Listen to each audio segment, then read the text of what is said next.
ही तो है जो जुगनू सा चमकता है, भला वो प्रेम कैसा है जो सूरज सा चमकता है, तुम्हारा प्रेम ही तो है। एक बार जोरदार तालियों से स्वागत करिए भाई हमारे जितेंद्र जी का। मां शारदे को पुनः प्रणाम करता हूँ और आभार व्यक्त करता हूँ कि पुनः आपने आमंत्रित किया है।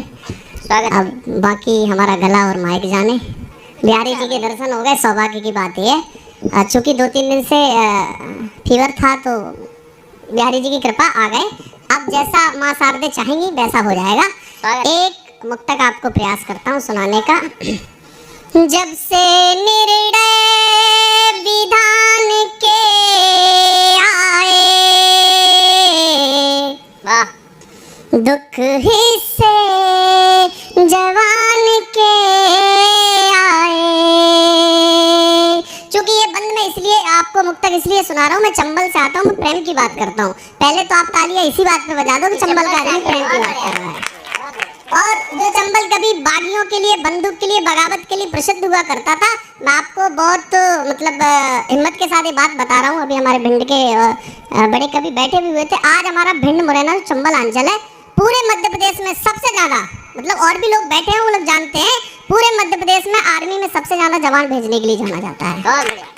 तो उन जवानों के सम्मान में एक मुक्तक पढ़ता हूँ। सब केवल वहाँ बुलाकर दिखाते हैं, डराते हैं, बस बाकी मारते नहीं।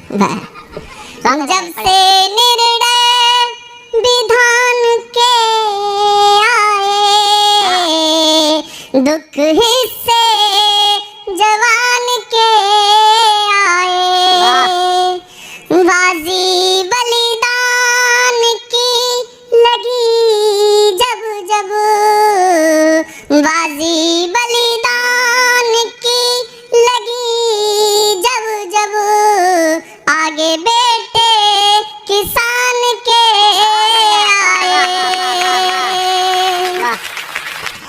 आगे बेटे किसान के आए। और मैं चूंकि जब जाते जाते वो जिस गजल की बात कर रहा था, मैं उस गजल का एक दो आपको सुना देता हूँ। वरिष्ठ लोग बैठे हुए और काफी व्यंग, शादियों के ऊपर व्यंग किए गए, तो वहीं से मुझे कसीदा पढ़ूं मैं तेरी शान में, है कोरोना क्या कसीदा पढ़ूं मैं तेरी शान में, पूरे 2 साल गुजार दिए थे निक्कर और बनियान में। क्या बात है, वाह, मन दीजिएगा, वाह दादा वाह। क्या क्या नहीं देखना पड़ा भाई साहब, झाड़ू पोछा पता नहीं क्या क्या करना पड़ा घर में, तब जाके हमें ज्ञान हुआ कि झाड़ू लगाते हुए आदमी आगे जाता है, पोछा लगाते हुए आदमी पीछे जाता है। हाँ, ये ज्ञान प्राप्त हुआ। बहुत बारीक ज्ञान था। तो मैं वो कविता, मैं कविता आपको सुनाना, हाँ टेक्निकल ज्ञान है। हाँ, अब मैं जो वो कविता सुनाना चाह रहा हूँ, मैंने हास्य व्यंग में तरह तरह के प्रयोग किए। मैं आपको एक हास्य, मेरी बहुत पुरानी कविता है, मैं आपको मन दीजिएगा, बहुत जबरदस्त कविता है, जिस कविता को सुन के मैं कवि बना। जी दादा स्वागत। मैंने ये हास्य रस की डरावनी कविता है। डरावनी इसलिए है क्योंकि मेरी इस कविता में भूत प्रेत हैं। अब भूत प्रेत होते हैं या नहीं होते हैं ये तो अलग बात है, लेकिन जब से मैंने खुद को आईने में देखा है, बहुत बारीक है, समझिएगा, मैंने पहले कहा मन दीजिएगा, तब से मुझे भी विश्वास होने लगा है कि कुछ ना कुछ तो होता ही है। वाह वाह दादा। मुझे भूतों के बारे में घटना ध्यान आ रही है। एक आदमी को पता चला पड़ोस वाले गांव में भूत रहते हैं। वो आदमी उस गांव में गया, उसने देखा एक आदमी कुएं से पानी खींच रहा है। उसके पास जाके बोला, भैया सुना तुम्हारे गांव में भूत रहते हैं? वो आदमी बोला, भैया मुझे तो पता नहीं, मुझे तो 40 साल हो गए मरे हुए। अब उस आदमी की क्या हालत हुई होगी, वो तो वहाँ खड़े खड़े ही मर गया होगा। कविता की शुरुआत देखना कितनी डरावनी है।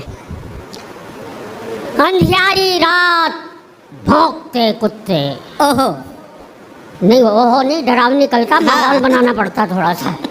माहौल बनाना पड़ता। अंधियारी रात भौंकते कुत्ते, सुनसान हवेली, हवेली में कंगूरे, कंगूरों में चमगादड़, मकड़ियों के जाले, नीचे तहखाना, तहखाने में खिड़की जो बरसों से किसी ने नहीं खोली, वहाँ बैठी थी भूतों की एक टोली।